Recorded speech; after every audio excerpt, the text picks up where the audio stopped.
बोली वृंदावन बिहारी लाल की जय। तो महाराज मनु और उनकी 3 कन्या देवभूति, आकृति और प्रसूति।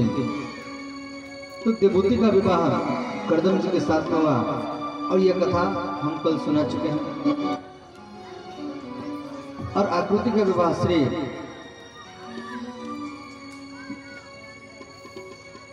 प्रजापति के साथ में हुआ और इनके पुत्र हुए यज्ञ नारायण। तो नारायण भगवान और यज्ञ की 2 पत्नी हैं, दीक्षा और दक्षिणा। इसीलिए हम लोग यज्ञ कुंड में दीक्षा लेते हैं और दक्षिणा भी देते हैं। तो इनकी छोटी कन्या है प्रसूति और इसका विवाह दक्ष प्रजापति के साथ में हुआ और इसके 16 कन्या हुए। तो सबसे छोटी कन्या थी तो उसका विवाह भगवान शिव के साथ में करवाया गया।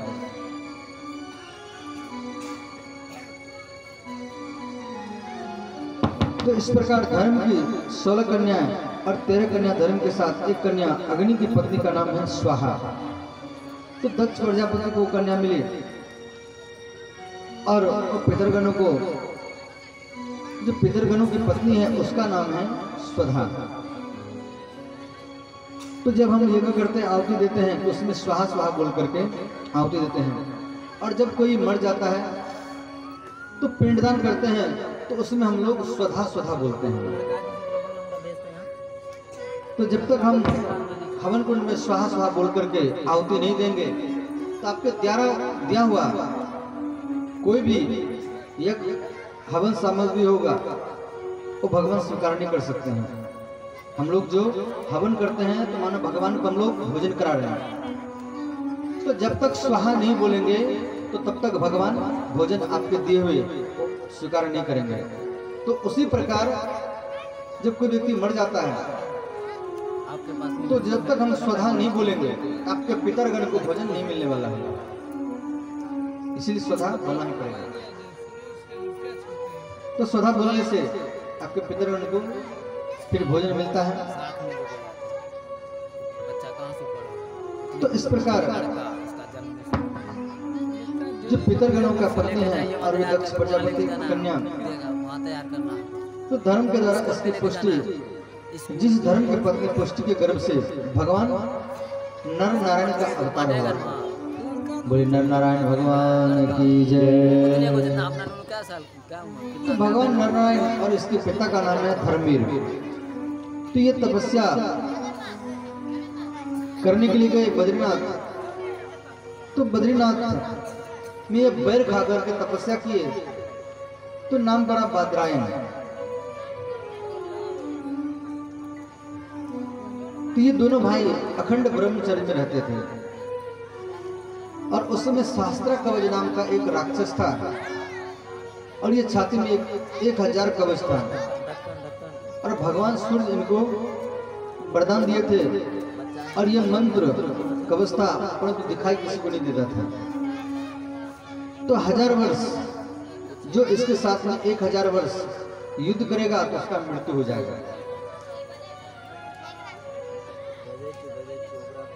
तो इस प्रकार तोड़ने वाला मर जाएगा। तो इसीलिए देवता लोग इसके साथ में लड़ते नहीं थे और देवता लोग की इच्छा थी तो नारायण भगवान और शास्त्रा कवच राक्षस के साथ युद्ध करे। तो नर भगवान तपस्या किए तो नारायण भगवान इसके साथ में युद्ध किए। तो एक कवच तोड़ दिए तो नारायण भगवान का मृत्यु हुआ। तो फिर नारायण भगवान तपस्या किए तो इस शक्ति इनको मिला। तो नर भगवान फिर नारायण भगवान जीवित किए। तो फिर नारायण भगवान तपस्या किए। एक भाई युद्ध करते थे तो एक भाई तपस्या करते थे। तो इस प्रकार युद्ध हुआ तो दूसरा कवच तोड़ दिया तो नारायण भगवान का मृत्यु हुआ। तो दोनों भाई तपस्या किए और दोनों मिलकर के 999 कवच को तोड़ दिए और एक कवच रह गया। तो राक्षस भयभीत होकर के भाग गया। तो सूर्य भगवान इनके अंदर में प्रवेश किया। सतयुग त्रेता द्वापर कलयुग आ गया। तो श्री दुर्वासा जी का इस सेवा कर रहे थे। तो दुर्वासा जी इनको आशीर्वाद दिए थे कि आपको विवाह का कोई सुख नहीं मिलेगा। और मंत्र लो, माला लो और परीक्षा करने के लिए सूर्य भगवान को बुलाए थे। तो सूर्य भगवान कुंती से शस्त्र कवच मिला जिसका नाम पड़ा कर्ण। तो कर्ण बड़े धार्मिक और भगवान और नर भगवान नर अर्जुन के और नारायण कृष्ण के रूप में आए। तो इसके शरीर से जो कवच था तो सहस्त्र कवच इनका नाम था।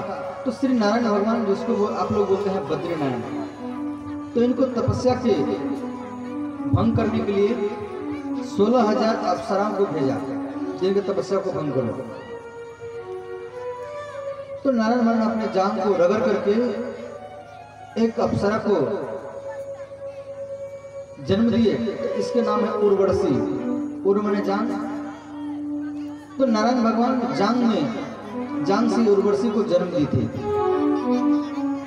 16,000 अप्सराएं आए तो इनको देख करके आश्चर्य हो गए, और ये इतना सुंदरी कन्या, हम तो इनके साथ कुछ भी, इनके सामने में कुछ भी नहीं है, और हम इनके तपस्या को तोड़ने के लिए। तो अंतिम में भगवान नारायण उर्वशी को इंद्र को दिए और कहा ले जाओ, ये स्वर्ग लोक में शोभा बढ़ाएंगे। तो ये 16,000 अप्सराएं जो थी भगवान को प्रार्थना किए, भगवान आप हमको स्वीकार कीजिए। तो वही दिव्य अप्सराएं द्वापर युग में 16,000 कृष्ण के पत्नी के रूप में आए। इस प्रकार इनके कथा यहाँ दिया गया है। तो श्री दक्ष प्रजापति की छोटी कन्या सती, तो शिव जी का विवाह हुआ इनके साथ में। तो श्री सुखदेव जी कहते हैं परीक्षित इनको कोई संतान नहीं मिला।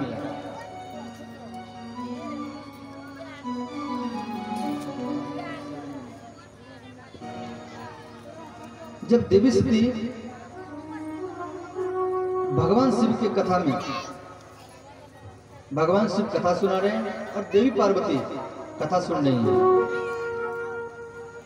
तो इधर दक्ष प्रजापति यज्ञ कर रहा था और यज्ञ में देवता लोग आ रहे थे। तो सती शिव जी को प्रश्न किए कि हे नाथ, ये सब कहाँ जा रहे हैं?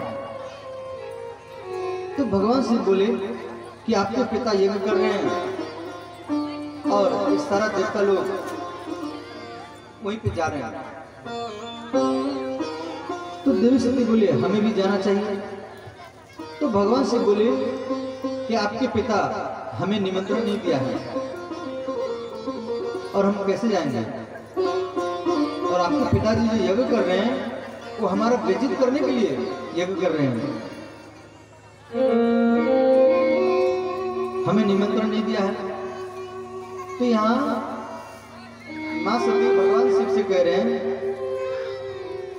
कि बेटी पिता के पास में बिना निमंत्रण में जा सकते हैं, पत्नी पति के पास में बिना निमंत्रण में जा सकते हैं, शिष्य गुरु के पास में बिना निमंत्रण में जा सकते हैं, मित्र के पास में बिना निमंत्रण में जा सकते हैं। तो भगवान से बोले देवी आप जो कह रहे हैं वो ठीक कह रहे हैं, परंतु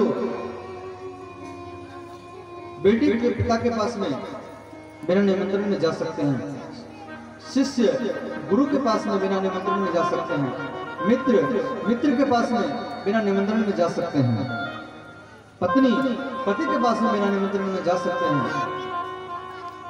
हाँ, जाने से वहां उनका सम्मान हो, प्रतिष्ठा हो, तभी वहां जाना चाहिए, वरना और जाना नहीं चाहिए। तो भगवान से बहुत सती को समझाए, परंतु मां सती नहीं, एक भी बात नहीं माने।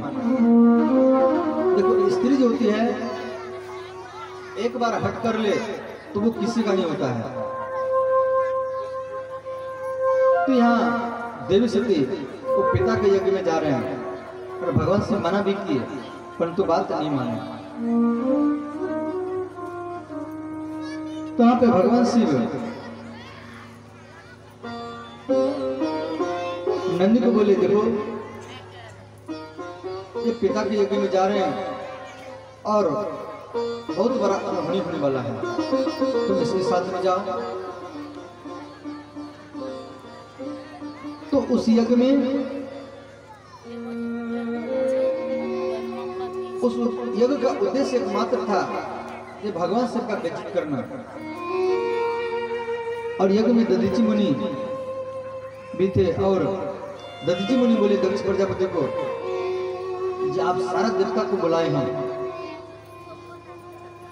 और भगवान विष्णु ब्रह्मा जी आए हैं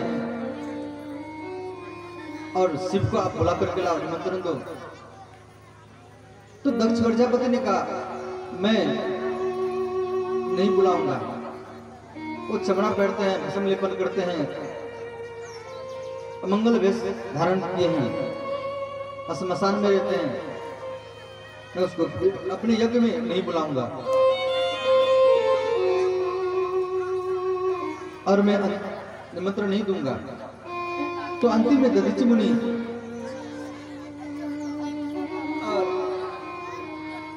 ब्रह्मा और विष्णु बोले हे वैकुंठनाथ, हे गुरुदेव, आप शिव को बुला करके लाइए, जिससे आप खुश हैं, आपसे वो जल्दी प्रसन्न हो जाते हैं। परंतु वहां दधीचि मुनि का कोई बात नहीं माने और जिस यज्ञ में कई कुंटल का कुंटल घी जला जा रहा है, लकड़ी जलाया जा रहा है और उस यज्ञ का उद्देश्य गलत है, तो वो यज्ञ कभी भी सफल नहीं होगा, वो यज्ञ अधूरा माना जाएगा जिस यज्ञ का उद्देश्य गलत है। तो अंतिम में भगवान शिव का बात नहीं मानी और सती चली गई। तो सबसे पहले सती यज्ञ मंडप में जा रही है। ये सती सूची ये सब यज्ञ मंडप में ही मिल जाएंगे, जीजा जीजी हमारे पिताजी माताजी सब मिल जाएंगे यज्ञ में। पहले मैं यज्ञ मंडप में ही चले जाऊंगा। और तो सती यज्ञ मंडप में आई और दक्ष प्रजापति बैठे हुए हैं। तो दक्ष प्रजापति देवी सती को देख करके